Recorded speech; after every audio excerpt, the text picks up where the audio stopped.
দেশের আলোচিত ও সমালোচিত লেখক ডক্টর মোহাম্মদ জাফর ইকবাল এবার হাদিসের রেফারেন্স দিয়ে সামাজিক যোগাযোগ মাধ্যম ফেসবুকে পোস্ট করে বলেছেন, একদল তরুণের আবির্ভাব ঘটবে যারা চিন্তায় হবে অপরিণত। তারা সুন্দর সুন্দর কথা বলবে কিন্তু করবে সবচেয়ে ঘৃণ্য কাজ। তারা এত বেশি ধর্ম পালন করবে যার কাছে মুসলমানদের ইবাদত তুচ্ছ বলে মনে হবে। তারা মানুষকে কোরআনের কথা বলবে কিন্তু তা হবে কেবল তাদের মুখের কথা, অর্থাৎ তারা এর মর্মার্থ কিছুই বুঝবে না, কেবল বেছে বেছে কিছু অংশ নিয়ে আওড়াতে থাকবে। আর এরাই হচ্ছে সৃষ্টির সবচেয়ে নিকৃষ্ট। সামাজিক যোগাযোগ মাধ্যম ফেসবুকে ডক্টর জাফর ইকবালের এমন পোস্টের কমেন্টে নেটিজেনরা নানা রকম মন্তব্য করে ঝড় তুলেছেন।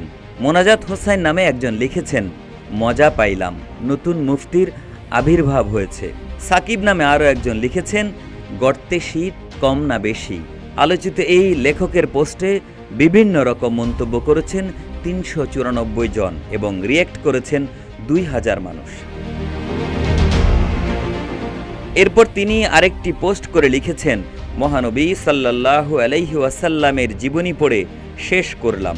তিনি যে মহামানবদের মধ্যে অন্যতম শ্রেষ্ঠ এবং সমগ্র মানব জাতির পথ প্রদর্শক তা অস্বীকার করার উপায় নেই। তার এই পোস্ট করার ১ ঘন্টার মধ্যে ১৯৮ জন মন্তব্য করেন। এর আগে আরেকটি পোস্টে তিনি বলেন, মুহাম্মদ সাল্লাল্লাহু আলাইহি ওয়াসাল্লামের চারিত্রিক গুণাবলীর মধ্যে অন্যতম ছিল বিনয়। আর আমাদের দেশের আলেমদের ওয়াজ শুনলে মনে হয় গরুর চিৎকার। নবীজির উত্তরসূরি হয়ে তারা নবীজির এই গুণটি অর্জন করতে পারেনি। এর আগে ১০ ফেব্রুয়ারি অমর ২১শে বইমেলায় জয় বাংলা স্লোগান দেওয়াকে কেন্দ্র করে সহিংসতার ঘটনা ঘটে, যা কিছুক্ষণ পরেই ভারতীয় একটি মিডিয়া জঙ্গি হামলা বলে সংবাদ প্রকাশ করে। মূলত এই ঘটনাকে কেন্দ্র করেই ডক্টর মোহাম্মদ জাফর ইকবাল এমন আক্ষেপ প্রকাশ করেন।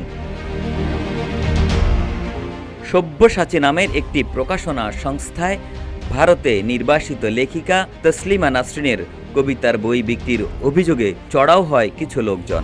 এর আগে ওই প্রকাশনীর কর্তৃপক্ষকে হুমকি দেওয়া হয়েছিল বলে অভিযোগ রয়েছে। ১০ ফেব্রুয়ারি ২১শে বইমেলায় একদল ব্যক্তি সব্যসাচী প্রকাশনীর ওপর চড়াও হয়। এ নিয়ে মেলা প্রাঙ্গণে উত্তেজনা তৈরি হলে ওই স্টলটি বন্ধ রাখা হয়। এরপর পুলিশ ওই প্রকাশককে নিরাপত্তা হেফাজতে নেওয়ার কথা জানায়।